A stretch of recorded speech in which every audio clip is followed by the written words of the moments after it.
Mes chers compatriotes, au moment où le projet de loi portant révision de la Constitution et instituant le Sénat a été introduit, et avant même son examen par la Commission des lois de l'Assemblée nationale, j'avais publiquement fait connaître ma position en indiquant clairement que je n'envisageais pas de siéger au sein de cette institution pour les raisons que j'avais alors exposées. La loi a été votée et promulguée. Depuis lors, le contexte national a considérablement évolué et beaucoup d'eau a coulé sous les ponts. Notre pays fait face à de nouvelles réalités institutionnelles, notamment la mise en place d'un Parlement monocolore. Les cadres de dialogue politique sont devenus quasi inexistants, voire considérablement réduits, alors même que notre démocratie a plus que jamais besoin d'espace d'échange et de débat.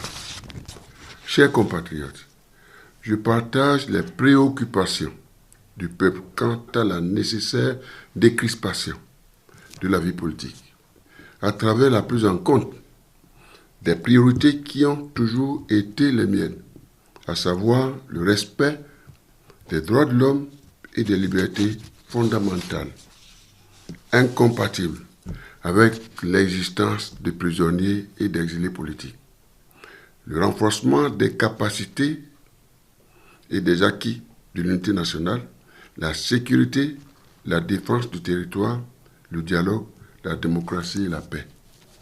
Je vous rassure, chers compatriotes, je connais vos aspirations fondées sur la justice, la démocratie, le pain et la paix. Je resterai fidèle à vos valeurs qui ont toujours guidé mon engagement politique.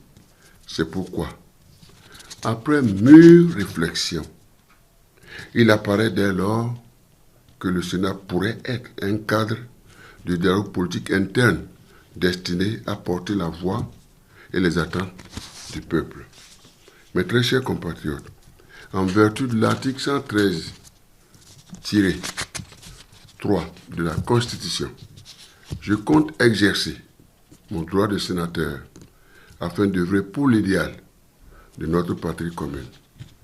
Je n'en suis pas demandeur, c'est la Constitution. Je m'efforcerai avec mes collègues à faire du Sénat un vase d'honneur pour les intérêts du peuple. Continuons de prier pour notre pays et d'œuvrer pour la paix, la justice, la sécurité et la démocratie. Union de prière. Dieu bénisse les bénéficiaires.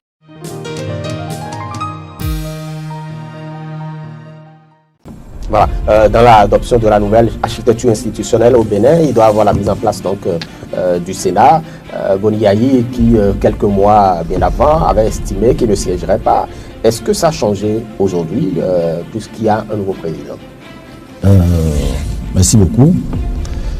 Il faut situer un peu les choses dans leur contexte. Vous savez, pendant que cette loi avait été prise, on était encore à l'Assemblée nationale et vous connaissez la position du Parti des démocrates. Le groupe parlementaire que nous constituons à cette époque n'était pas favorable à l'adoption, à la création du Sénat. Parce que nous estimons que cette institution, si vous me permettez le terme, c'est un organe monstre, vu tout le pouvoir qu'on était en train d'accorder à ce Sénat. Donc, le Parti des démocrates n'a pas été favorable à l'idée d'institutionnaliser cette institution qu'est le Sénat, qui aujourd'hui apparaît comme le deuxième pouvoir, après le pouvoir d'État. Lorsque vous regardez un peu le rôle dévolu, le rôle de régulateur de la vie politique, le rôle de sanction, quel type de sanction? Sanction de suspension ou de retrait de droits civiques et politiques, voilà, aux acteurs de la vie politique, hormis le président de la République, le président du Conseil économique et social, le président de l'Assemblée nationale.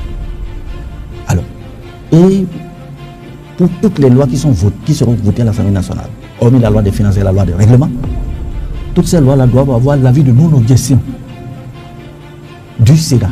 Bon, il faut préciser, il s'agit des lois constitutionnelles, des lois électorales, les lois qui encadrent les activités des partis politiques. Voilà. Donc, vous voyez, finalement, on se pose la question de savoir pourquoi, pendant que la justice existe, pourquoi on peut accorder tous ces pouvoirs à cette institution. Qu'est-ce qu'on vise en le faisant? L'opposition peut-il survivre à cela? Ne faisons nous plus confiance à la justice pour que désormais que ce soit le Sénat qui sanctionne les acteurs politiques, sans distinction aucune. Pourquoi? Donc, et à cette allure, on se pose la question de savoir si finalement l'opposition va même exister. Et donc par rapport à ça, nous avons marqué notre opposition par rapport à la création de cette institution. Boni Yayi, étant président du parti, ne peut pas dire le contraire de ce que son parti est en train de dire. Oui, et il a été péremptoire là-dessus. La création de cette institution n'est pas nécessaire, à son avis. On aurait pu faire autrement. C'est-à-dire que pas sous la forme que nous connaissons. L'idéal aurait été de faire un débat sur le sujet. Et c'est ce qu'on ne s'entend pas avec l'ancien régime. Pour des décisions d'une telle ampleur, il est important que le débat soit mené au niveau non seulement des acteurs politiques, mais des acteurs de la société civile, même les cinq personnalités, que ça se mène dans les universités. Est-ce que la position aujourd'hui a changé? La position de Boni Yayi a changé aujourd'hui? Par rapport à ça, oui. La position de Boni Yayi n'a pas changé. Boni Yayi a tenu une position dans un contexte bien précis. Mais à son corps défendant, la loi a été adoptée. Oui. C'est la loi adoptée. Qu'est-ce que Boni Yayi refuse de s'installer, qui siège ou qui ne siège pas? C'est pas là la question. Non.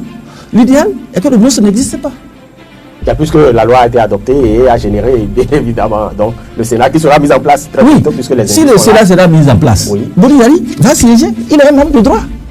Donc vous le conseillez de siéger?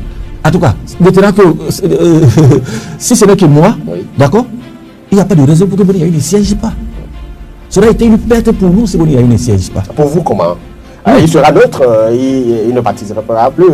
D'ailleurs, il n'est plus président du parti Les Démocrates. Oui, c'est pour ça que je vous l'ai dit. Vous imaginez, oui. Vous vous souvenez, lors de la 9e législature, on disait, oui, les démocrates, ils sont minoritaires. Qu'est-ce qu'ils ont à faire à l'Assemblée nationale? Mais finalement, qu'est-ce qu'on aurait voulu aujourd'hui?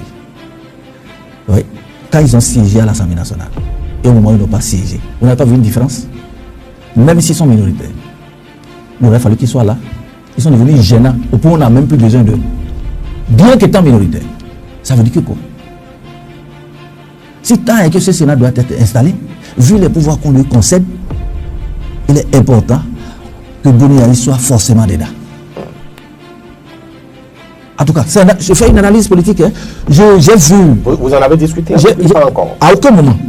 Je n'ai pas discuté avec lui, mais j'ai suivi quand même un certain nombre d'articles, un certain nombre de commentaires dans les réseaux sociaux qui estiment que si Boni Yayi siégeait, c'est une trahison.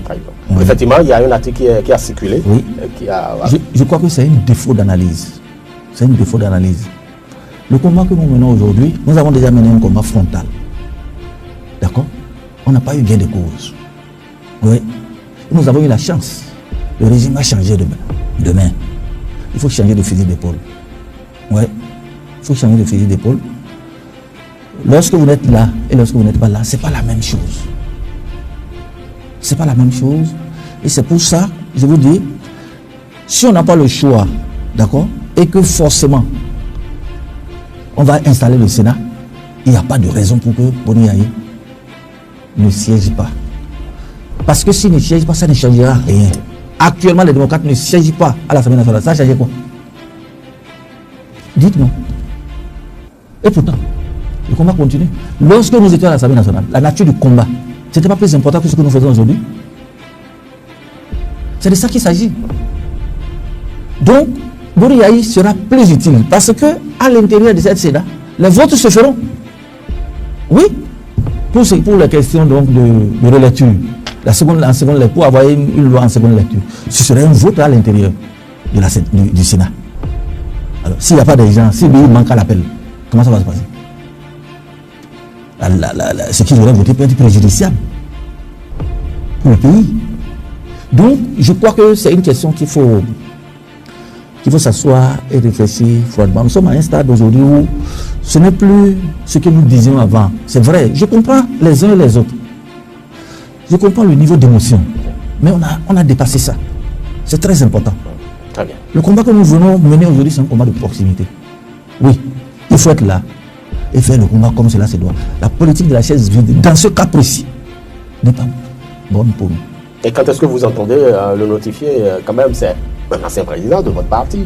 Ou bien le parti, les démocrates, la présidence n'a pas décidé? Ça ne relève plus de la responsabilité du parti des démocrates. Puisqu'il sera neutre, voilà. Oui, ça ne relève plus de la responsabilité du parti des démocrates. C'est une décision personnelle que le président est appelé à prendre. Ce que je veux restituer, c'est de dire le contexte dans lequel il était amené à se prononcer. Il a dit clairement, on peut se passer de ça. Ce n'est pas bon pour la République. Mais si c'est fait que ça s'impose à la République, il n'a pas le choix. La loi fait de lui un membre de droit. Même assis chez lui, il est dedans. Donc, il est inutile de piloter sur ça. Ce n'est pas nécessaire. Ce n'est pas la meilleure chose à faire. Oui. On doit, dans le combat que nous menons, nous devons être capables de changer de stratégie et de revoir les choses autrement. Très bien. C'est très important. En tout cas, je fais une analyse politique. Hein. J'ai vu. Vous en avez discuté pas encore? À aucun moment. D'accord. Je n'ai pas discuté avec lui, mais j'ai suivi quand même un certain nombre d'articles, un certain nombre de commentaires dans les réseaux sociaux qui estiment que si Boni Yayi siégeait, c'est une trahison. Oui. Effectivement, il y a un article qui a circulé. Oui. Qui a... Je crois que c'est un défaut d'analyse. C'est un défaut d'analyse. Le combat